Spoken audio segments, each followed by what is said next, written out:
Welcome back to MS based chemistry classes. Dear students, previous lecture में हम लोगों ने मेंडलीव्स पीरियोडिक टेबल के बारे में पढ़ा था।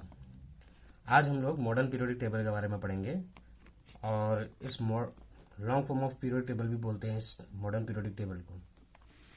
ओके, तो आज का जो टॉपिक है आपका क्या है? Modern periodic table. So let's start.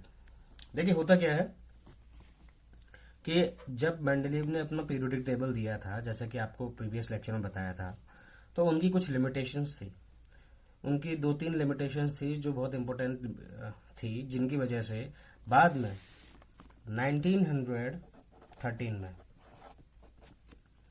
Henry मोज़ले नाम के एक साइंटिस्ट थे, केमिस्ट थे स्पेशली उन्होंने इसके ऊपर काम किया, हेनरी मोज़ले। और उन्होंने मेंडलीव के जो पीरियोडिक टेबल की एटॉमिक मास की जो डेफिनेशन थी उसको चेंज करके उसको कन्वर्ट कर दिया एटॉमिक नंबर में। अब इसका मतलब क्या रहा? अब इसका मतलब यह है कि जब मेंडलीव ने कहा था कि कब एलिमेंट्स का जो अरेंजमेंट होता है, arrangement of elements in the increasing order of atomic masses, ये कहना था हमारे किनका? ये कहना था मेंडलीव जी का कहना। ओके, लेकिन अब जो हेनरी मोज़ले ने जो इसमें आपका करेक्शन किया था, तो वो करेक्शन था कि arrangement of elements in the increasing order of atomic number. यहां पे जो चेंज किया है वो टर्म किया गया है नंबर से। अब आप अच्छे से वाकिफ होंगे एटॉमिक मास और एटॉमिक नंबर से। अगर नहीं पता तो यहाँ पे एक छोटा सा हिंट ले लीजिए। जैसे देखिए आपके पास क्या है, कोई एक एलिमेंट है। फॉर एग्जांपल आपके पास है कार्बन। कार्बन का एटॉमिक नंबर कार्बन C612 इस तरीके से लिखा जाता है। इसी तरीके से अगर मैं नाइट्रोजन बोलता तो 7 नाइट्रोजन 14 करके इस तरीके से लिखा जाता है। एक्चुअली ये जो संख्याएं हैं, ये जो आगे लिखी गई है नीचे की तरफ को, ये जो होता है इसको हम बोलते हैं क्या चीज? Atomic number. और जो चीज ऊपर की तरफ लिखी होती है उसको हम बोलते हैं एटॉमिक मास, और जो कि एटॉमिक नंबर का ऑलमोस्ट डबल होता है। कई केसेस में एग्जैक्ट डबल होता है, कई केसेस में ऑलमोस्ट होता है। ओके, तो एटॉमिक नंबर जो है वो ये वाला बेस था, और एटॉमिक मास कौन सा बेस था? वो था ये वाला बेस। अब देखिए इसकी जरूरत क्यों पड़ी? एक्चुअली एटॉमिक मास से काम क्यों नहीं चला, एटॉमिक नंबर की जरूरत क्यों पड़ी? उन्होंने मेंडलीव्स पीरियोडिक टेबल में ज्यादा चेंज ना करते हुए उन्होंने सिर्फ एटॉमिक मास टर्म को कन्वर्ट करके एटॉमिक नंबर में बदल दिया। ऐसा उन्होंने क्यों कहा? क्योंकि उन्होंने कहा था कि जो एटॉमिक नंबर है वो ज्यादा फंडामेंटल प्रॉपर्टी है किसी भी एक एटम की। Okay, atomic number is more fundamental property than that of atomic masses. Atomic mass से ज्यादा फंडामेंटल प्रॉपर्टी एटॉमिक नंबर की होती है, तो इस आधार पर उन्होंने रखा। फॉर एग्जाम्पल, हम एग्जाम्पल के थ्रू समझेंगे। जैसे क्लोरीन का आपके पास क्या था? 17 क्लोरीन 35, और एक आपका था 17 क्लोरीन 37। मेंडलीव्स के पीरियोडिक टेबल तक की बात करें तो जब आइसोटोप्स की पोजीशन को स्पेसिफाई नहीं कर पाए थे, किस कारण से? क्योंकि दोनों के आइसोटोप्स क्या थे? डिफरेंट थे। Means atomic number, atomic mass जो था उनका क्या था? डिफरेंट था। ओके, लेकिन उनका एटॉमिक नंबर कैसा था? सेम था। अगर एटॉमिक नंबर सेम होता है तो इसकी वजह से इनको दो बॉक्स, अलग अलग बॉक्सेस में ना रखकर उसको सिंगल बॉक्स में रखा जा सकता है, अगर उनका एटॉमिक नंबर क्या कर दिया जाए? कंसिडर किया जाए एलिमेंट्स के अरेंजमेंट के लिए। तो इस तरीके से आइसोटोप्स की जो आपकी प्रॉब्लम थी वो भी ओवरकम हो जाती है इस थ्योरी के अनुसार। तो हेनरी मोज़ले को बोला जाता है father of modern periodic table भी बोला जाता है। और उन्होंने जो अपना मॉडर्न पीरियोडिक टेबल दिया था उसमें उसका जो आउटले है वो कुछ इस तरीके का है जो आप स्टार्टिंग में देख रहे थे। उन्होंने 1 से लेके 1 2 3 4 5 6 7 8 9 10 11 12 13 14 15 16 17 एंड 18, कितने ग्रुप दिए थे? 18। इन्होंने कहा था कि जो हॉरिजॉन्टल आपके जो वर्टिकल कॉलम्स हैं, ये कॉलम्स कहलाते हैं सारे, ठीक है। तो ये जो वर्टिकल कॉलम्स हैं उनकी क्वांटिटी होंगी 18, और इन वर्टिकल कॉलम्स को क्या कहा जाएगा? ग्रुप्स कहा जाएगा। तो देखिए किस तरीके से बोला गया उन्होंने। उन्होंने कहा था जितने भी इसमें वर्टिकल ग्रुप्स होंगे, वर्टिकल कॉलम्स होंगे, इनको हम कहेंगे क्या, ग्रुप्स। और ये ग्रुप्स की क्वांटिटी कितनी थी, टोटल 18। ओके। इसी तरीके से आप अगर देखेंगे आगे चलकर, इसमें जिस तरीके से आपने वर्टिकल लाइंस को देखी थी, इसी तरीके से आप हॉरिजॉन्टल लाइन को देखेंगे। देखिए हॉरिजॉन्टल लाइन किस तरीके से है, ये हाइड्रोजन वाली 1, फिर लिथियम वाली 2, 3, 4, 5, 6, 7, तो टोटल इस तरीके से 7 हॉरिजॉन्टल रोज थी। तो 1, 2, 3, 4, 5, 6 और 7, तो इन्हीं हॉरिजॉन्टल रोज को इन्होंने पीरियड्स कहा। और इनकी क्वांटिटी कितनी थी बेटा, 7। अब सभी एलिमेंट्स की प्रॉपर्टी को उन्होंने स्टडी की, और आज के समय में मॉडर्न पीरियोडिक टेबल में ऑलमोस्ट 118 एलिमेंट खोज लिए गए हैं। क्योंकि अगर आप यहाँ तक देखेंगे तो 112वां एलिमेंट यहाँ आ जाएगा, 113वां एलिमेंट यहाँ पे आ जाएगा, 114वां एलिमेंट यहाँ आएगा, 115वां एलिमेंट, 116वां एलिमेंट, 117वां एलिमेंट और 118वां एलिमेंट। ओके। तो इस तरीके से आज के समय में टोटल 118 एलिमेंट्स खोज लिए गए हैं, और इन 118 एलिमेंट्स में से 94 एलिमेंट्स जो हैं आपके, वो कैसे हैं, नेचुरली अकरिंग है। बाकी जितने भी रिमेनिंग है वो कैसे हैं, मैन मेड है, आर्टिफिशियल। तो इस तरीके से हम क्या कर सकते हैं, हम ये देख सकते हैं कि हमारे जो आपके पीरियोडिक टेबल में एलिमेंट्स रखे गए हैं उनका डिवीजन किस तरीके से किया जाता है on the basis of their physical and chemical properties, और increasing number of atomic masses के आधार, एटॉमिक नंबर के आधार पर जब मॉडर्न पीरियोडिक टेबल बनाया गया, तो हेनरी मोजले ने जो आपका मेंडेलीव का बेस लाइन थी, जो कहते थे कि properties of the elements are the periodic function of their atomic masses, उन्होंने क्या कहा था, मेंडेलीव ने, उन्होंने ये कहा था properties of the elements are the periodic function of their atomic masses. उन्होंने ये कहा था कि किसी भी एलिमेंट की प्रॉपर्टी दोबारा से रिपीट होती है एक टाइम इंटरवल के बाद, कुछ ना कुछ टाइम इंटरवल के बाद उस एलिमेंट की प्रॉपर्टी किसी दूसरे एलिमेंट पर रिपीट जरूर होगी। और वो चीज किससे जोड़ी थी, उन्होंने एटॉमिक मास से जोड़ी थी। लेकिन बाद में जब आपके हेनरी मोजले आए तो उन्होंने क्या किया, उन्होंने इस पूरी डेफिनेशन में जो है चेंज लाया था एटॉमिक नंबर का। उन्होंने कहा था कि properties of the elements are the periodic function of their atomic number. इसका मतलब यह है कि जो पीरियोडिक प्रॉपर्टीज आ रही हैं किसी भी एलिमेंट की प्रॉपर्टी जो अगेन रिपीट हो रही है कुछ टाइम इंटरवल के बाद, उसका जो बेस है, मीन्स वो जो डायरेक्टली रिलेट करता है वो उसके एटॉमिक नंबर से रिलेट करता है। तो एटॉमिक नंबर से रिलेट करने का मतलब क्या कहा इन्होंने, इसको भी समझते हैं।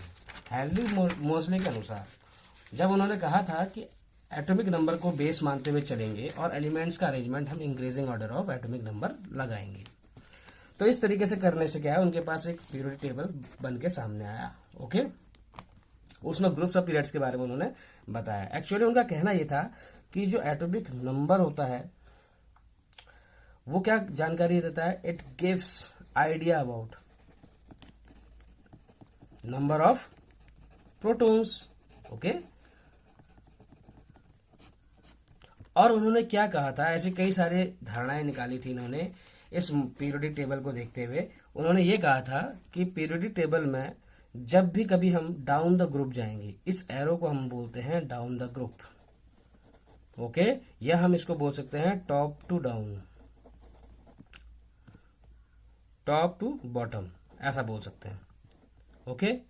और इस एरो को पीरियोडिक टेबल के अकॉर्डिंग, और अगर एरो आपको इस तरीके से दिखेगा तो इसको हम बोलते हैं left to right in a periodic table, या इसको हम बोल सकते हैं अक्रॉस द पीरियड, या एक और टर्म हम अक्रॉस के बदले अलोंग द पीरियड भी कह सकते हैं।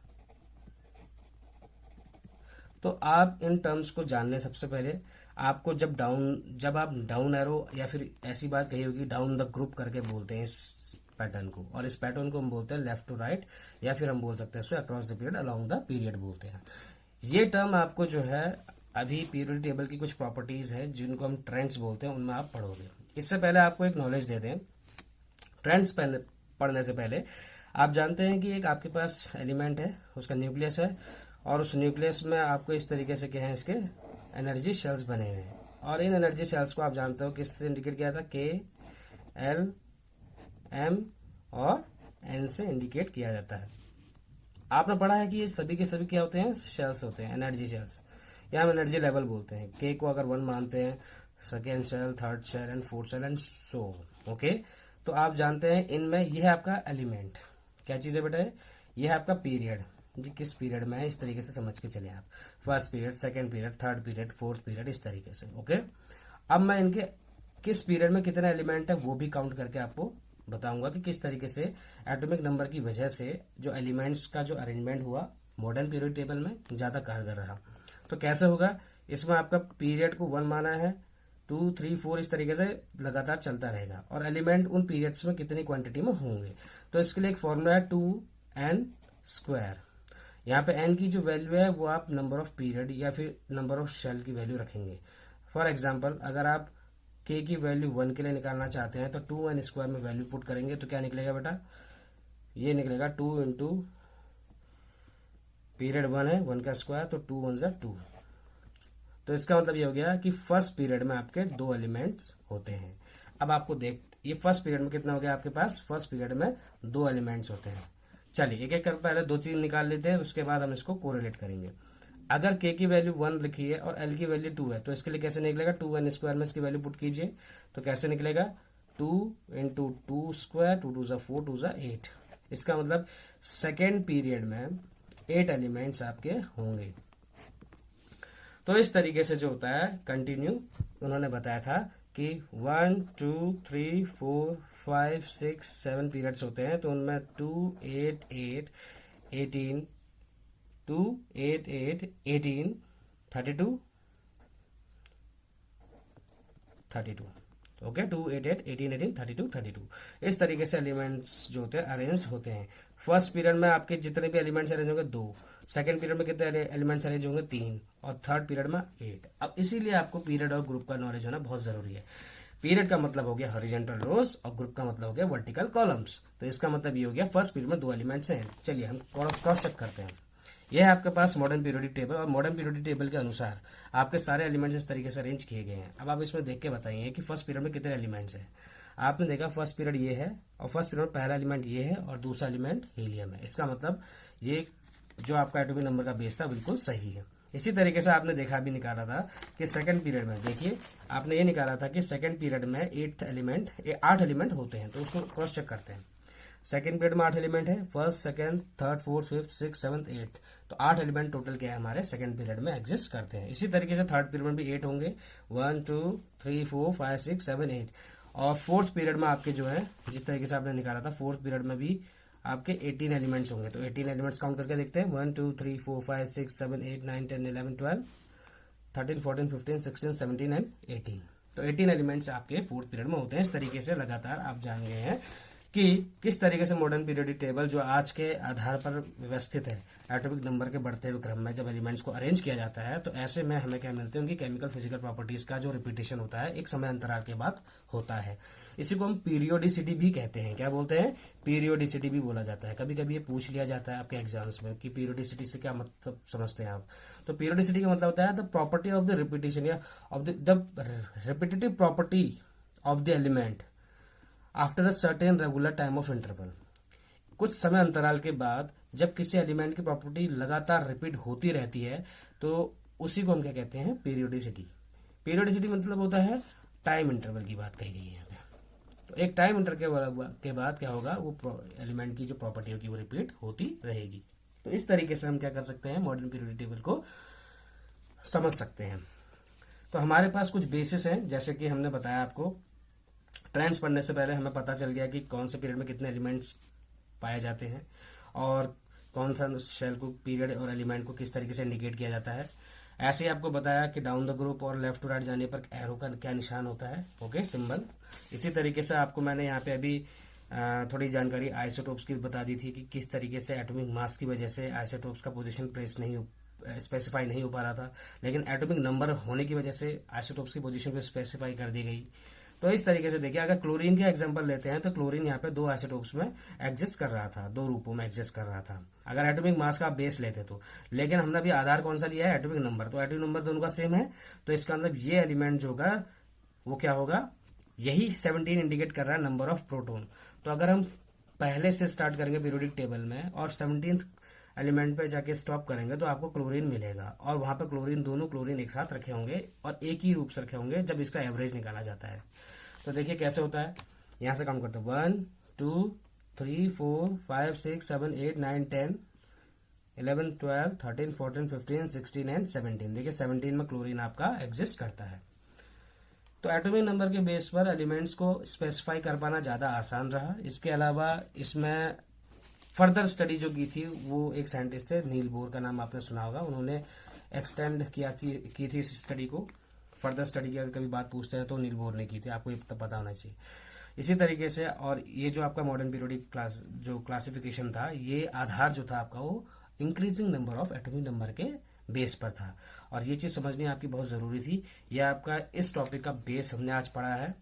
आज के लिए इतना ही रखते हैं, तब तक के लिए आप अच्छे से इसको रिवाइज कीजिए जितना भी आपने पढ़ा है। कोई क्वारीज हो तो कमेंट सेक्शन में ज़रूर पूछिए। Till then keep doing work hard.